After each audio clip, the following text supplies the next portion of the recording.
down.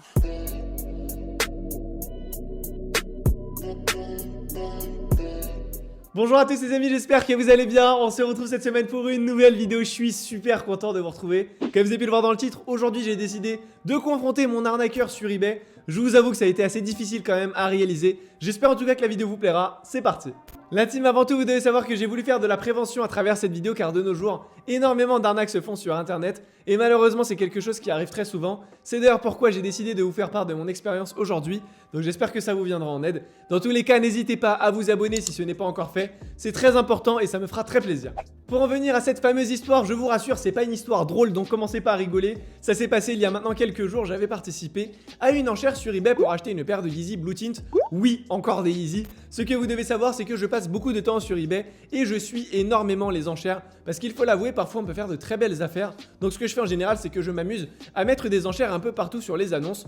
Donc je me fixe un prix et dans la mesure où ça dépasse pas le prix, je dépose des enchères à droite à gauche sur les offres qui m'intéressent. Et il s'avère en fait que sur une de mes enchères, il y a personne qui a surenchéri, donc j'ai été élu le grand gagnant et je vous avoue que j'étais juste hyper content quand j'ai vu cette nouvelle parce que le prix était très intéressant. Donc ensuite il y a le vendeur qui a pris contact avec moi, on a un peu discuté par mail et je vous avoue que je trouvais un peu la discussion assez louche parce qu'il me répondait assez bizarrement. Alors évidemment, avant d'enchérir, j'ai quand même regardé son profil, ça m'avait l'air sérieux parce qu'il y avait quand même pas mal de notes positives, il habitait à Paris, il y avait quand même pas mal de photos, donc c'était vraiment quelque chose de sérieux. Du coup, tout naturellement, ce que je me suis dit, c'est qu'il habite à Paris, moi aussi, donc on va se donner rendez-vous et on va faire l'échange en main propre. Comme ça, moi, j'aurai l'occasion de vraiment analyser la chaussure dans les détails et de voir si c'est vraiment une paire authentique parce que je vous avoue que j'avais quelques doutes. Et en plus de ça, j'aurais pas le frais de port à payer, donc voilà, ça m'arrange.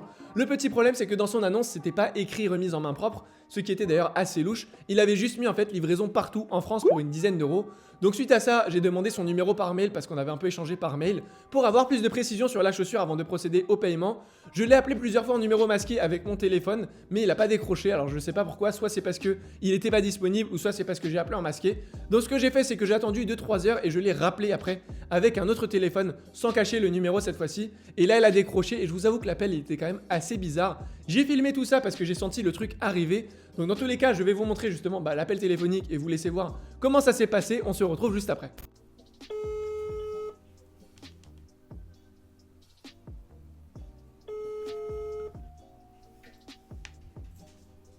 T'es sûr du numéro? Ouais, ça sonne, c'est que.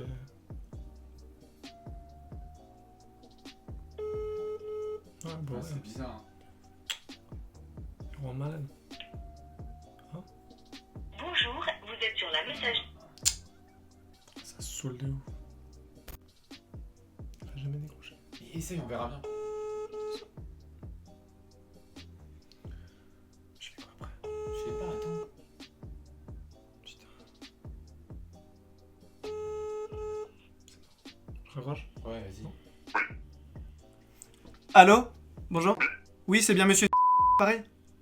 Oui, c'est ça. Très bien, je vous appelle concernant l'annonce que vous avez mise sur eBay pour les Yeezy Blue Tint. On avait discuté par mail. Oui, je vous écoute. Alors je vous appelle juste pour avoir quelques informations en plus en fait concernant la chaussure. Donc Oui, d'accord. j'ai regardé l'annonce et je voulais juste savoir du coup comment vous vous êtes procuré les chaussures en fait, vous les avez achetées où? C'était un concours. Un concours. Oui. Je viens juste de voir dans la description, si c'est pas la mauvaise annonce, c'est écrit acheter sur le site officiel Adidas. Alors, en fait, c'était un concours que j'ai fait sur le site officiel Adidas. Ça existe ça? Un concours sur le site officiel? Oui, c'est ça. Sur le site, en fait, j'ai fait un concours sur le site officiel. Mais ça existe ça monsieur? N'importe quoi. Bah, écoutez, si je vous le dis. D'accord. Demande à ma propre. Sinon, j'ai une autre question. J'ai vu que vous habitiez sur Paris, du coup on en a parlé par mail très rapidement. Je voulais juste savoir si on peut se donner rendez-vous et faire l'échange en main propre en fait. Bah, écoutez, je suis quelqu'un de très occupé et comme j'ai mis dans l'annonce, moi, ça m'arrange pas de faire un échange en main propre. Je préfère le faire par livraison, ça vous coûtera pas cher et si vous êtes de Paris en plus, ça va être très rapide. Hein. C'est juste pour ma sécurité, enfin, c'est très rapide vraiment monsieur. Hein. Je m'y connais un petit peu donc je voulais juste voir la paire en vrai. Parce que je vous avoue que quand même pour le prix, voilà quoi, à 230 € c'est un peu suspect je trouve. Juste pour ma sécurité à moi quoi. Non, bah écoutez, moi je vous dis, j'ai pas prévu ça, de toute manière je suis très occupé. Donc ce sera par livraison simplement, je serai pas remis en main propre. Mais si, voilà, si ça pose problème, je peux prendre en charge votre déplacement ou quoi que ce soit. C'est juste pour ma sécurité à moi en fait monsieur. Non, mais ça concerne pas du tout les frais de charge de transport, etc. Ça m'intéresse pas. D'accord. C'est juste que j'ai pas le temps et je veux pas perdre de temps avec. Ouais. D'accord. Et sinon, est-ce que vous avez une facture ou quelque chose juste pour me prouver que ça a bien été acheté sur le site? Un mail. Non, j'ai pas la facture, mais oui, voilà, j'ai pas de facture. Ou un mail sinon, si c'est sur le site, il y a juste quelque chose qui va me prouver vraiment que ça a été pris sur le site, quoi. Oui, bien sûr, le mail, on peut le retrouver, mais oui, il faut que je le casse, quoi.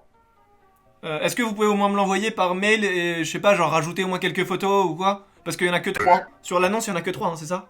Oui, je peux vous chercher ça, mais écoutez, ça commence à faire beaucoup. Je vous ai déjà envoyé quelques photos. Oui, je peux le faire, mais si ça vous intéresse pas, monsieur, il faut le dire. Moi, je vous dis, vous m'envoyez l'argent, on fait ça au plus vite, je vous envoie la chaussure. Et si ça vous intéresse pas, comme je vous ai dit, je suis très occupé, j'ai pas de temps à perdre. Donc vous m'envoyez l'argent. Une fois que c'est fait, je vous envoie la chaussure et on en discute. Ok, d'accord. Mais... Allô? Oh, j'y crois pas. C'est une blague ou quoi? La team, comme vous venez de le voir, sa réaction était vraiment bizarre. En plus de ça, elle a fini par s'énerver. Je vous avoue que sur le coup, j'ai pas trop compris pourquoi. Mais avec du recul, je me dis que s'il s'énerve, c'est qu'il a peut-être quelque chose à se reprocher. En plus de ça, il refuse d'échange en main propre, donc c'était quand même assez suspect. Pour revenir sinon sur les photos, je me dis que c'est pas bien compliqué de nos jours de trouver ça sur internet. Donc ça ne justifie en rien l'authenticité du produit ou le fait que ça ne soit pas une arnaque. En tout cas, je peux pas être sûr à 200% que c'est une arnaque. Mais son comportement laisse quand même à désirer, c'est pas normal selon moi. En règle générale, un échange en main propre, c'est pas censé poser problème. En plus de ça, j'ai bien précisé que je pouvais prendre en charge les frais pour le transport, mais bon, dans tous les cas, je préfère que ça se finisse plutôt comme ça que dans le sens inverse où j'envoie l'argent et que je n'ai plus aucune nouvelle du vendeur. En tout cas, une chose est sûre, il y a énormément d'arnaques comme celle-ci sur internet. Certaines personnes n'ont même pas de chaussures et font semblant d'en avoir une pour vous arnaquer. De nos jours, on va pas se mentir, c'est devenu tellement facile à mettre en place. Tu crées une fausse adresse en 10 secondes, tu reprends quelques photos à droite à gauche et tu repostes, donc ça peut aller très vite. Soyez vraiment vigilants, c'est très important. Si vous achetez sur eBay, privilégiez la remise en main propre, c'est selon moi la méthode la plus sécure. Regardez les photos s'il y a bien une pancarte avec le nom du vendeur et s'il y a surtout la taille de la chaussure, c'est hyper important, faut que ça soit visible. Sur la photo, sur la mienne de tout à l'heure, elle n'est pas dessus, donc voilà, c'était déjà un peu suspect. Ne faites plus confiance aussi aux avis et aux notes des vendeurs, car beaucoup achètent pour gagner en crédibilité. Utilisez des méthodes qui sont beaucoup plus sécurisées. Si vous voulez d'ailleurs vous procurer des chaussures, je vous mets le lien de notre vidéo qui est donc en lien avec tout ça en barre d'infos pour les personnes que ça intéresse. Ça concerne la sécurité sur internet et comment se procurer une paire de Yeezy. Donc je vous laisse le lien, allez checker. Les amis, on arrive au terme de cette vidéo, j'espère qu'elle vous aura plu. Si c'est le cas, n'hésitez pas à me le dire en commentaire. Et n'hésitez pas aussi à partager votre expérience avec nous si vous avez déjà vécu ce type de situation. Ça pourra peut-être venir en aide à certains d'entre vous. Pour toutes les personnes qui veulent se procurer des vêtements de la collection, tout se passe sur notre site so-style.fr. Donc bien évidemment, je vous laisse le lien du site en barre d'infos pour les personnes que ça intéresse. Pour toutes les personnes qui ne sont pas encore abonnées à notre chaîne, n'hésitez pas à le faire. C'est totalement gratuit et ça me fait extrêmement plaisir. Et pour tous les autres, comme d'habitude, vous pouvez nous suivre sur tous nos réseaux sociaux. Nos liens se trouvent en barre d'infos. Quant à moi, je vous dis à très vite dans une nouvelle vidéo. Prenez soin de vous. Bye.